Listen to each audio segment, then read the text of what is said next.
Avez-vous déjà ressenti que vos journées sont trop courtes pour accomplir toutes vos tâches, tout en étant un leader inspirant pour votre équipe? Vous êtes peut-être un expert dans votre domaine, mais comment passer du faire au faire? Restez bien jusqu'au bout, c'est ce que nous allons explorer aujourd'hui, une compétence clé pour tout leader efficace, l'art de la délégation.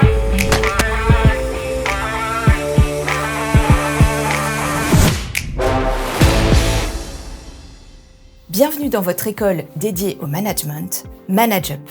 Je suis Valérie, directrice de l'Institut ManageUp, et je suis ravie de vous retrouver dans ce rendez-vous consacré au management. Alors, être un leader, ce n'est pas simplement accomplir des tâches vous-même, mais bien savoir mobiliser et inspirer votre équipe pour qu'elle atteigne ses objectifs de manière autonome et efficace. Pour cela, un leader doit maîtriser 4 compétences principales: produire, gérer, animer et innover. Alors, intéressons-nous au sujet de la production. Superviser et traiter les dossiers techniques, c'est souvent là que beaucoup d'entre eux passent la majorité de leur temps. La gestion. Il s'agit de formaliser et contrôler le travail de l'équipe. Mais comment faire pour que cette gestion ne devienne pas une routine chronophage? Ensuite, l'animation.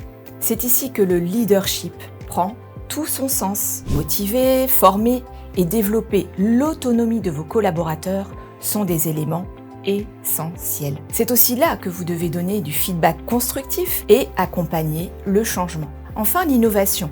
En effet, il est crucial et capital d'améliorer et d'optimiser en continu pour rester compétitif et pertinent. Alors, comment répartir votre temps pour exceller dans ces 4 domaines? Comment éviter le piège de passer trop de temps sur la production et la gestion au détriment de l'animation et l'innovation? La clé réside dans la délégation. En déléguant certaines responsabilités, vous libérez du temps pour vous concentrer sur l'animation et l'innovation. Par exemple, confier des dossiers importants à vos collaborateurs leur permet de grandir en compétences tout en vous allégeant de tâches opérationnelles. Imaginez que vous mettiez en place un tableau de reporting à valeur ajoutée que vos collaborateurs peuvent eux-mêmes remplir et suivre. Alors cela non seulement les responsabilise, mais vous permet aussi de vous détacher de la gestion quotidienne pour vous concentrer sur des initiatives stratégiques. Pensez-y, si vous pouviez libérer 10% de votre temps dédié à la production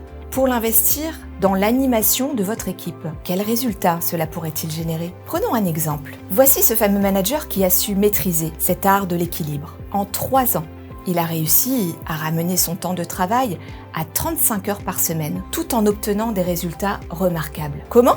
Eh bien, en déléguant efficacement.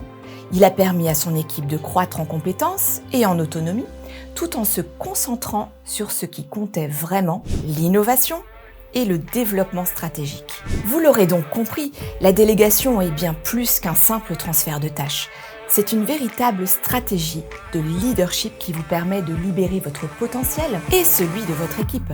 Alors, êtes-vous prêt à devenir un leader plus efficace? Dans les prochaines vidéos, nous approfondirons les techniques concrètes pour maîtriser cet art et guider votre équipe vers le succès. Si vous avez trouvé cette vidéo particulièrement utile et aidante, n'oubliez pas de vous abonner à la chaîne et d'appuyer sur la petite cloche pour ne manquer aucun de nos futurs rendez-vous. Et bien sûr, si vous avez des questions ou des expériences à partager, laissez un commentaire juste en dessous et je serai ravie de vous lire et d'échanger avec vous. À très bientôt.